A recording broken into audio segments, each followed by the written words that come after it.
Le Nouvel Esprit Public, Philippe Meyer, bonjour.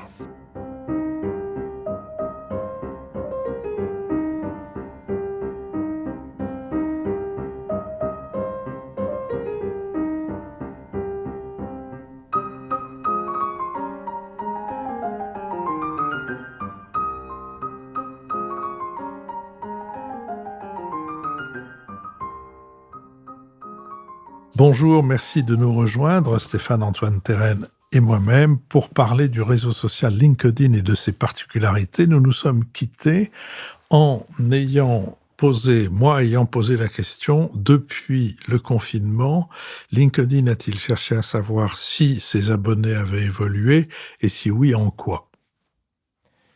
Oui, Philippe. Bien entendu, comme je vous l'ai dit tout à l'heure, le premier principe qui guide l'action de LinkedIn, c'est l'intérêt de ses membres, hein, n'est-ce pas? L'expérience utilisateur. Et donc, en effet, ils ont bien pu voir que, à partir du Covid, avec tout ce que je vous évoquais tout à l'heure, cette frontière qui est devenue ténue entre la vie privée et la vie professionnelle, c'est bien révélé. Et on a pu voir apparaître sur LinkedIn des contenus plus liés à la culture. Et en effet, donc vous voyez, vos badas, lorsqu'ils sont promus sur LinkedIn, fonctionnent plutôt bien. Et lorsque je dis promus, juste présentés, en tout cas sur LinkedIn, ils fonctionnent plutôt bien. Mais on a pu voir des choses un peu plus originales, comme par exemple des défilés de mode qui étaient retransmis en direct sur LinkedIn. Alors, tout est fait bien sûr pour des raisons particulières de ciblage, n'est-ce pas? On sait que sur LinkedIn, on va pouvoir toucher des dirigeants, on sait qu'on va pouvoir toucher des CSP+ également. On va pouvoir toucher aussi des étudiants de la mode qui pourraient venir remplir des ateliers, par exemple. On voit qu'il y a plusieurs ateliers qui s'ouvrent, qui se réouvrent même ici en France pour de la haute couture. Donc vous voyez, plusieurs intérêts comme ça, et on voit que la culture fonctionne plutôt bien sur LinkedIn. Parce que malgré tout, vous voyez, il y a quand même une utilisation de LinkedIn qui est similaire à celle des autres réseaux sociaux. Donc il y a toute une habitude, n'est-ce pas, qui s'est créée dans l'utilisation d'un réseau social. Je vous ai dit tout à l'heure, on y va pour travailler, pour sa carrière, etc. Mais malgré tout, ça fait tout de même une pause sur le travail effectif que nous effectuons au quotidien. Donc on va voir des collègues, etc. On est dans un état d'esprit certes ambitieux, mais tout de même un petit peu de détente, dirais-je. Et donc, ces contenus-là vont fonctionner plutôt bien. Et je sais qu'on avait pu d'ailleurs le proposer à certains de nos clients à l'époque, en leur disant, n'hésitez pas à... Déjà que finalement, vous personnifiez la parole de votre entreprise en tant que dirigeant sur LinkedIn, pourquoi ne pas vous humaniser également, vous humaniser, et par voie de conséquence, parler de choses qui vous intéressent à l'extérieur du travail, comme des passions, des choses ou des choses comme ça, tout en l'utilisant pour faire le lien avec le professionnel. Certains dirigeants ont très bien réussi à le faire, notamment avec le sport. Et voilà, en parlant de certaines passions sportives, le judo ou d'autres passions telles quelles, et en essayant de faire le lien finalement entre valeurs de l'un et valeurs de l'entreprise. Et vous voyez, ça pourrait nous ramener ensuite aux discussions, aux échanges RSE, dirais-je, des entreprises qui se sont lancées à corps perdu sur cela. RSE, donc responsabilité sociale sociétale et environnementale. Voilà. Juste, j'avais oublié de vous poser la question, je vous la pose. Comment est-ce que c'est modéré, LinkedIn? Alors, il y a des modérateurs, il y a des systèmes de modération également, mais j'ai l'impression que la modération initiale est personnelle de la part du membre, comme je vous l'ai expliqué tout à l'heure, mais il doit y avoir quelque chose. Il y a tellement peu de soucis sur LinkedIn liés à des contenus violents, etc. Moi, je sais que, par exemple, vous voyez, certains clients pouvaient me contacter en me disant, bon voilà, il y a un employé, etc., qui peut être un peu médisant ou autre chose. Bon, et ensuite, c'est signalé avec un service qui est basé, je crois...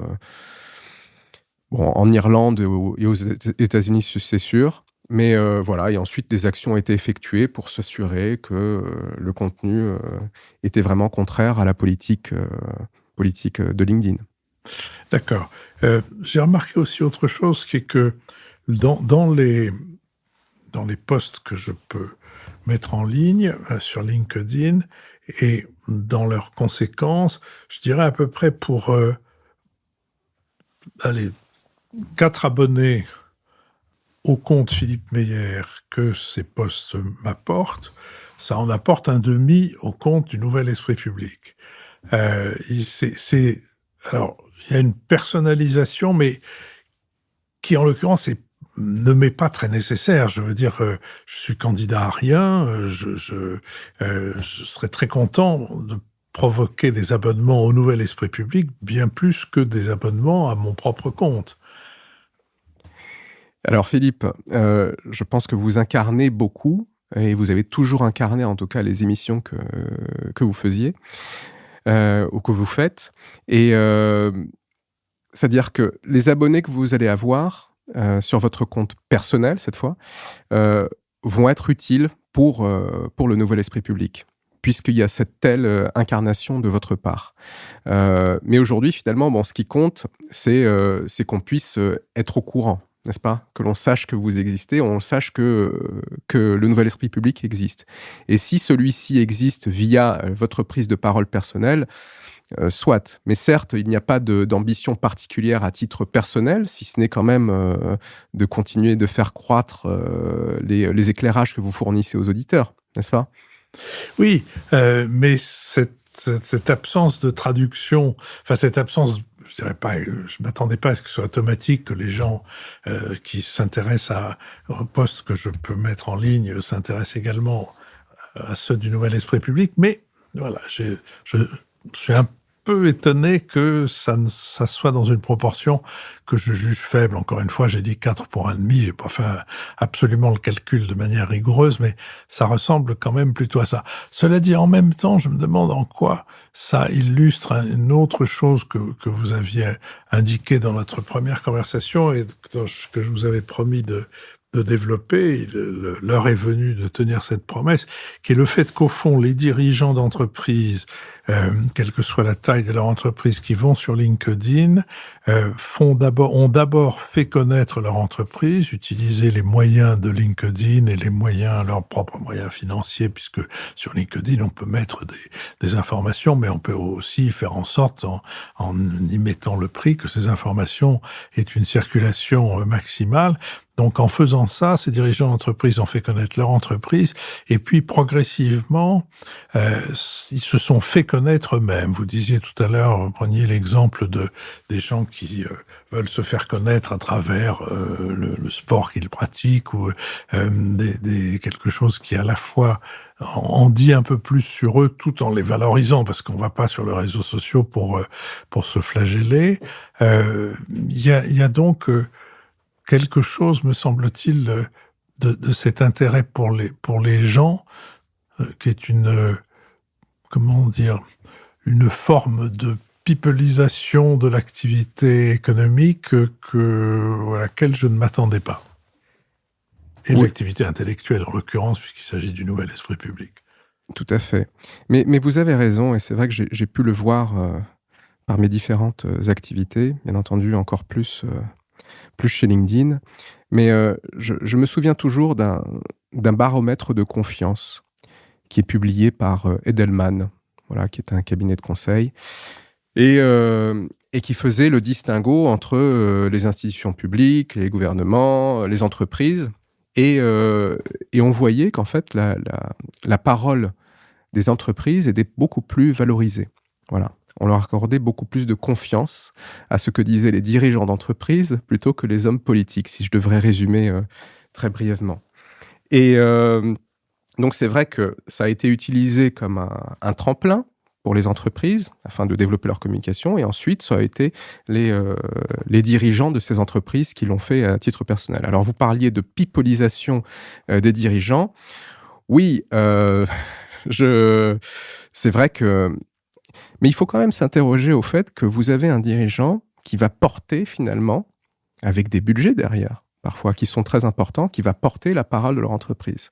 Donc ça rajoute quand même une responsabilité, ça rajoute une pression. Donc il y a cet aspect-là qui n'est pas négligeable non plus, parce qu'il y a une différence entre être exposé à des millions de personnes, à des millions de dirigeants dans le monde, que de faire des présentations qui peuvent être reprises de temps à autre lors de conférences de presse ou lors de journaux, voyez-vous.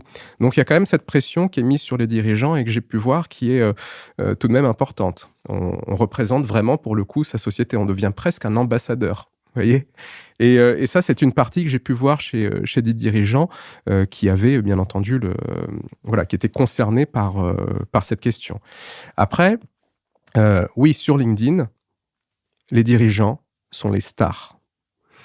Ils deviennent des stars. Certains dirigeants, en tout cas, peuvent même passer à un statut supérieur qui s'appelle le LinkedIn Top Voice. Et donc ça, c'est sélectionné par les journalistes LinkedIn.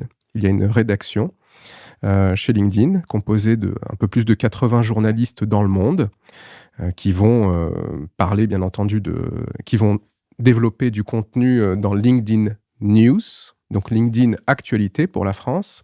Et ces personnes vont sélectionner des personnalités dirigeantes qu'elles estiment intéressantes pour éclairer le reste de la communauté LinkedIn.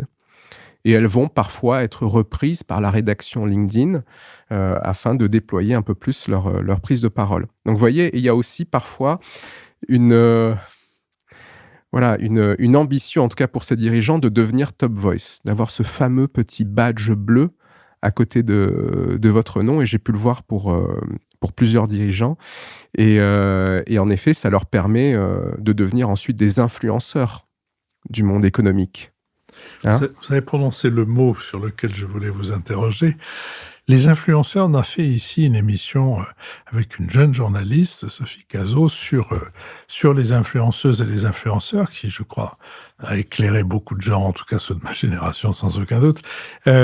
Mais c'est pas les mêmes influenceurs que ceux qui sont sur une plateforme comme LinkedIn qui s'intéresse au monde des affaires. Alors, quel est sans donner des noms, mais parlez-nous d'un ou de deux influenceurs reconnus sur LinkedIn.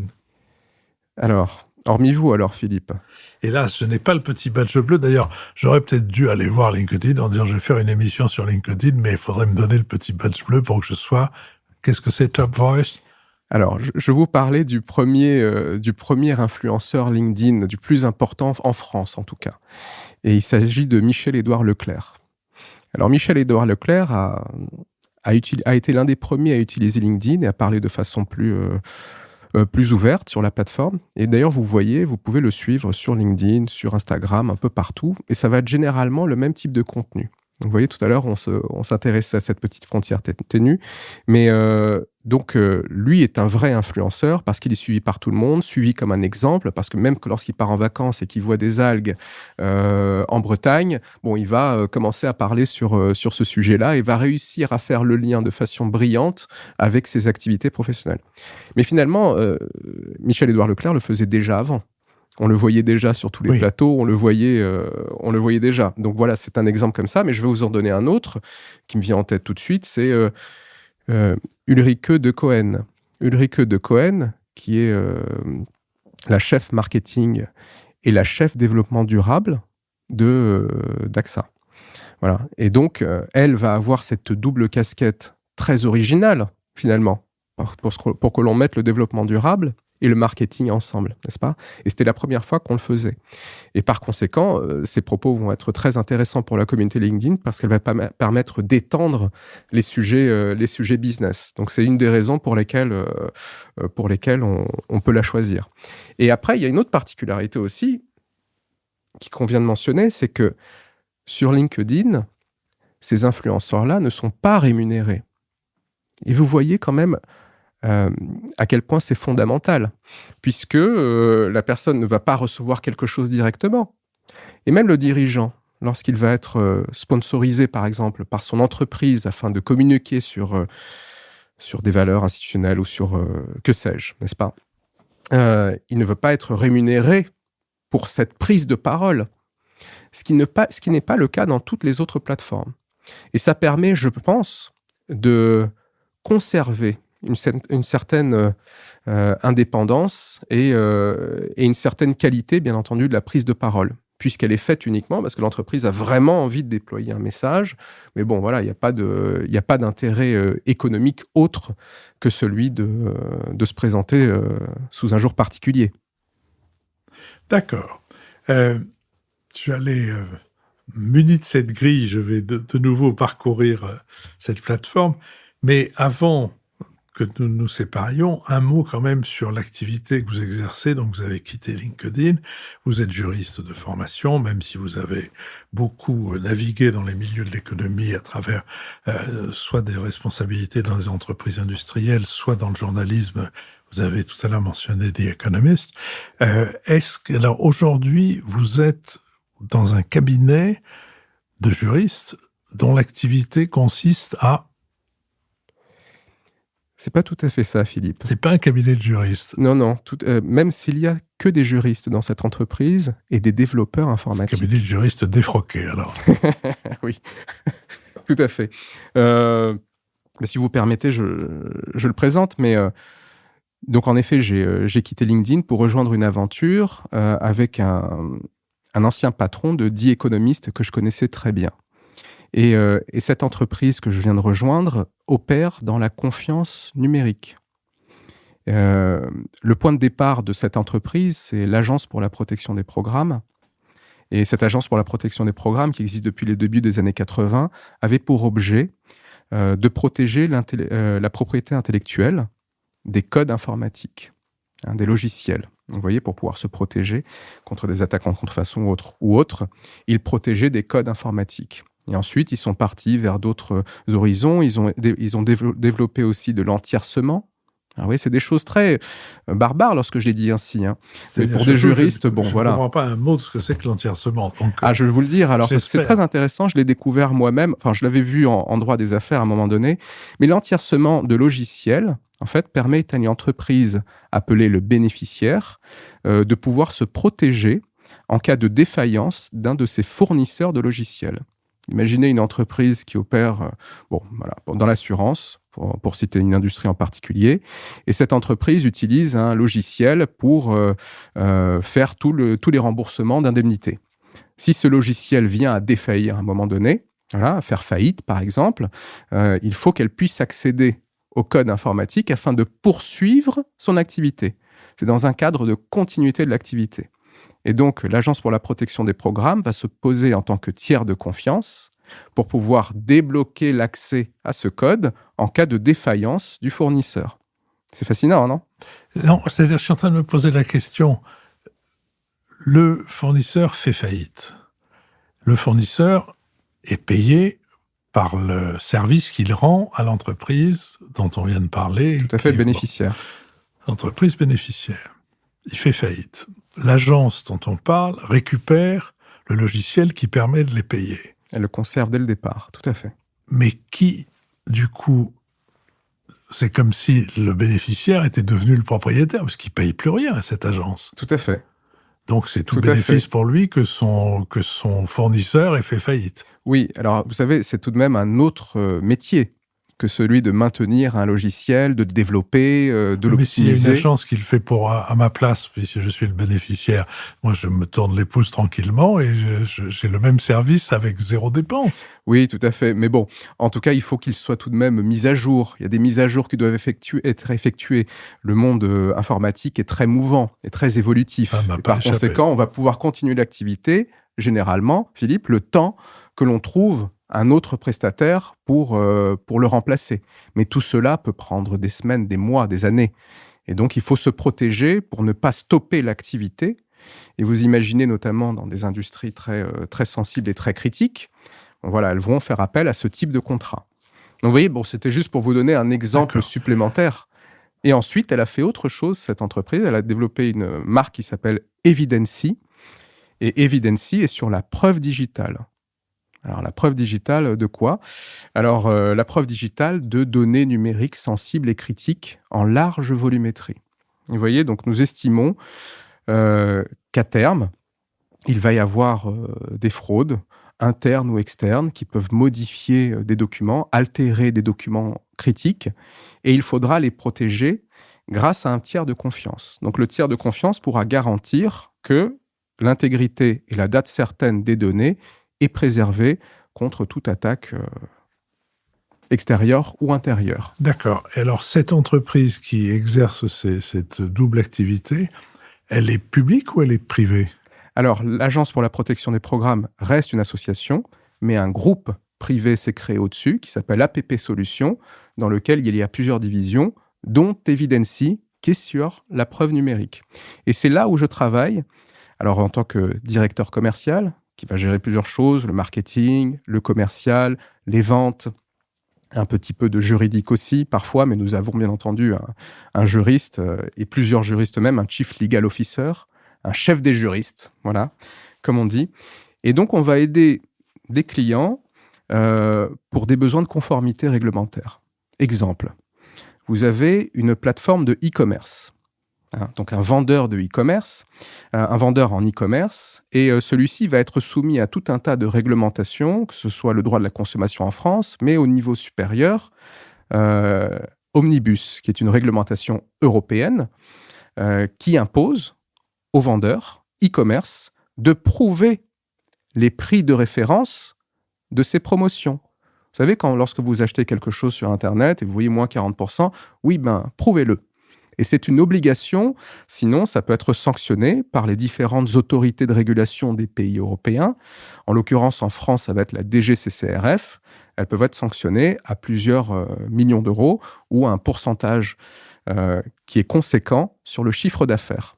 Donc comment ces entreprises-là, ces vendeurs de e-commerce vont faire pour justifier et garantir l'intégrité des prix de référence qu'ils constatent? Eh bien, ils vont avoir des logiciels pour capter. Ça peut être des captures d'écran, ça peut être des sources, des codes sources de pages Internet. Ils vont capter tout cela et ils vont y apposer ce que l'on appelle un horodatage qualifié. Qualifié par l'ANSSI, l'Agence nationale de cybersécurité, de systèmes d'information. Et cet horodatage va arriver automatiquement sur la constatation des prix. Donc tout cela, Philippe, je vous décortique l'opération, mais tout est fait automatiquement. Donc dès que vous faites quelque chose qui soit digital, vous pouvez y apposer un jeton d'horodatage qualifié.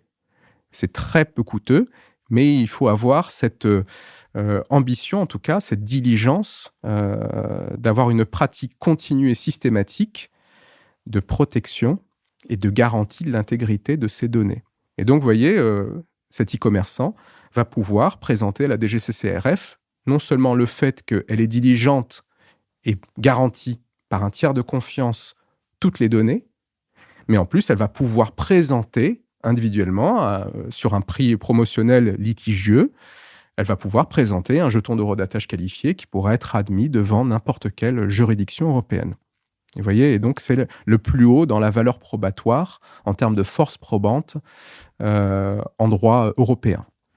Stéphane-Antoine Terrenne, je vous remercie de nous avoir donné un éclairage, un double éclairage, celui qui termine cette série d'entretiens et celui qui l'avait commencé, c'est-à-dire l'un sur un réseau social qui a un caractère particulier, puisqu'il était dès le départ et qu'il est encore aujourd'hui orienté vers le monde des affaires, et l'autre qui est, comment dirais-je, qui touche à la régulation du fonctionnement de ces différentes activités, et notamment au fait qu'on n'est pas tout à fait, contrairement à ce qu'on pourrait croire, dans la forêt de Bondy, comme on disait du temps de ma grand-mère. Stéphane-Antoine Terrenne, merci. Merci Philippe.